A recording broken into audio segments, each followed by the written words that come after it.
Hello friends, জয় মোহনবাগান।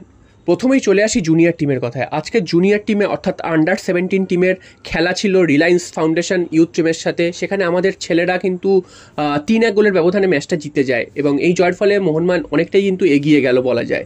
এছাড়াও আরও দুটো ম্যাচ রয়েছে এরপরে, তো সেই ম্যাচগুলো দেখতে হবে মোহনবাগান কী করে। তবে আমাদের ইউথ টিম কিন্তু যে কোনো বিভাগেই, সেটা যে কোনো আন্ডার 19 আন্ডার 17 যে কোনো বিভাগেই দুর্দান্ত ফুটবল খেলছে।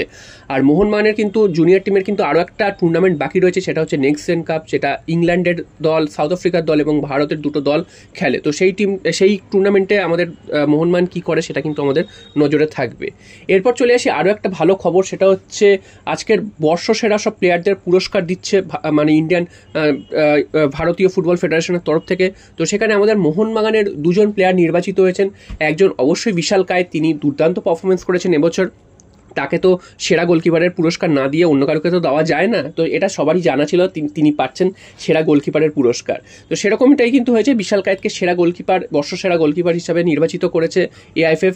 এছাড়াও আরও একজন পুরস্কার পেয়েছেন, তিনি হচ্ছেন শুভাশিস বোস। শুভাশিস বোস কিন্তু ডিফেন্ডার হওয়ার জন্য পুরস্কার পাননি, তিনি পেয়েছেন হচ্ছেন best player, men's player of the year হিসাবে পুরস্কার পেয়েছেন। তো বুঝতেই পারছো, ভারতের সেরা প্লেয়ার হিসাবে এই পুরস্কারটা কিন্তু শুভাশিস বোস পেয়েছে, আমাদের ক্যাপ্টেন, তিনি কিন্তু এই পুরস্কারটা পেয়েছেন। এটা কিন্তু একটা দারুণ ব্যাপার।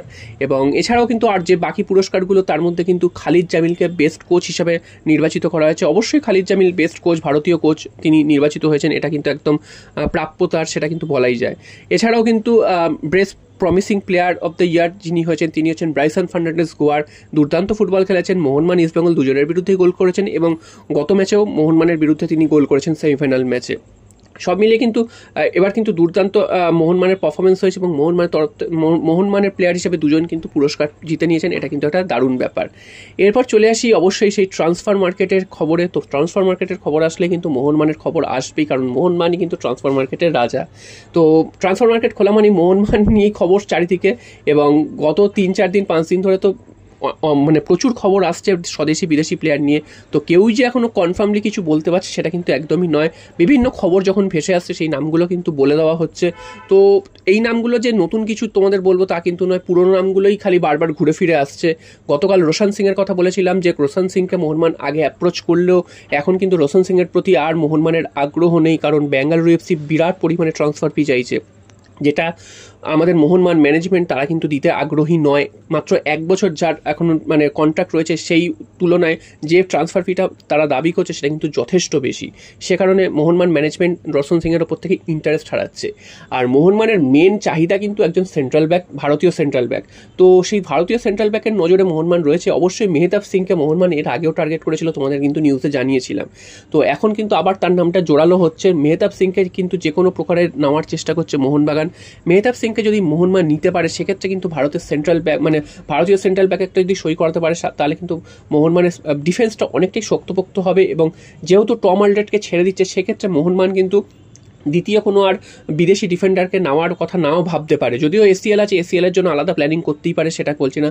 যদি আইএসএল বা আমাদের ভারতীয় ফুটবলের নিরিখে দেখা যায়, সেক্ষেত্রে কিন্তু দ্বিতীয় কোনো বিদেশি নাও নিতে পারে মোহনবাগান, যেহেতু মেহতাব সিংকে যদি সই করিয়ে নিতে পারে, বা কোনো ভারতীয় ডিফেন্ডার, ভালো ভারতীয় ডিফেন্ডার যদি সই করিয়ে নিতে পারে সেন্ট্রাল ব্যাক। তো সেই কারণে মোহনবাগান চাইছে যে করেই হোক এই সইটা করিয়ে নিতে, এবং মেহতাব সিংকে কিন্তু নজরে রেখেছে, এবং মেহতাব সিংয়ের সাথে কিন্তু তার অনেক কথাবার্তা চলছে মোহনবাগানের। এখনও অবধি অবশ্যই কনফার্ম নয়, এখনও সিজন শেষ হয়নি, কারণ এখনও সুপার কাপের ফাইনাল ম্যাচ বাকি রয়েছে, তারপর কিন্তু সিজন শেষ হবে অফিসিয়ালি সিনিয়র টিমের। তো তারপরে কিন্তু এই জিনিসগুলো নিয়ে আরও নাড়াঘাটা হবে, এবং জুন মাস না হলে কিন্তু অফিসিয়ালি কোনো কিছুই জানা যাবে না। তবে মেহতাব সিংকে নেওয়ার ব্যাপারে কিন্তু মোহনবাগান আগ্রহী রয়েছে, এবং মেহতাব সিংকে নেওয়ার একটা চেষ্টা রয়েছে। অবশ্যই মোহনবাগান, তোমাদের যেমনটা জানালাম, যে আমরা কিন্তু চাইছি যে একজন ভারতীয় সেন্ট্রাল ব্যাক অবশ্যই সই করাতে, যাতে কিনা ওপর দিকে অর্থাৎ মিডফিল্ড বা ফরওয়ার্ডে আরও বেশি বিদেশি নিয়ে এসে মোহনবাগান অ্যাটাকিং ফুটবল খেলতে পারে, বা সে এইরকম একটা প্ল্যানিং করতে পারে। তোমরা জানো যে গত মরশুমে কিন্তু আমাদের একটা সমস্যা হয়ে গেছিলো, কারণ কি আনোয়ার আলী তিনি হঠাৎ করে দল ছাড়েন। তো সে কারণে কিন্তু মোহনবাগানের একটা প্ল্যানিং ছিল যে মোহনবাগান একজন সেন্ট্রাল ব্যাক বিদেশি নিয়ে আসবেন এবং তার সাথে আনোয়ার আলীকে জুড়ে দিয়ে খেলা হবে। কিন্তু যেহেতু হঠাৎ করে তিনি ছেড়ে দেন, সে কারণে কিন্তু মোহনবাগান সেন্ট্রাল ব্যাকে কিন্তু একজন বিদেশিকে আরও নিয়ে আসতে হয়। সে কারণে দুজন সেন্ট্রাল ব্যাক হিসাবে সারা মরশুমেই কিন্তু খেলে গেছেন প্রত্যেকটা ম্যাচে বলতে গেলে, এবং মোহনবাগান কিন্তু ওপর দিকে সেইভাবে কম্বিনেশনটা ঠিক করে করতে পারেনি। হয় গ্রেগ স্টুয়ার্টকে কখনো খেলিয়েছে, কখনো দিমিকে খেলিয়েছে, বা কখনো কামিংসে খেলিয়েছে, তো ঘুরিয়ে ফিরিয়ে খেলাতে হয়েছে, একসাথে যে সবাইকে খেলানো সেই খেলানোটা কিন্তু খেলতে পারেনি। সেই দিক থেকে একজন ভারতীয় সেন্ট্রাল ব্যাক মানে ভালো সেন্ট্রাল ব্যাক যদি নিয়ে আসতে পারে মোহনবাগান, সেক্ষেত্রে কিন্তু মোহনবাগানের ডিফেন্সটা কিন্তু যথেষ্ট জোরদার হবে। এবং অবশ্যই এসিএলের কথা তো মাথায় রয়েছে, এসিএলে কিন্তু আরও শক্তিশালী প্রতিপক্ষের বিরুদ্ধে খেলতে হবে, তো সেই হিসাবেও কিন্তু মোহনবাগানকে দল করতে হবে। তো দেখা যাক মোহনবাগান কী রকম চাল দেয় এবং কোন প্লেয়ারকে তুলে নেয়। তবে এই মুহূর্তে মেহতাব সিংয়ের নাম কিন্তু যথেষ্টভাবে ঘোরাফেরা করছে ট্রান্সফার মার্কেটে। জয় মোহনবাগান।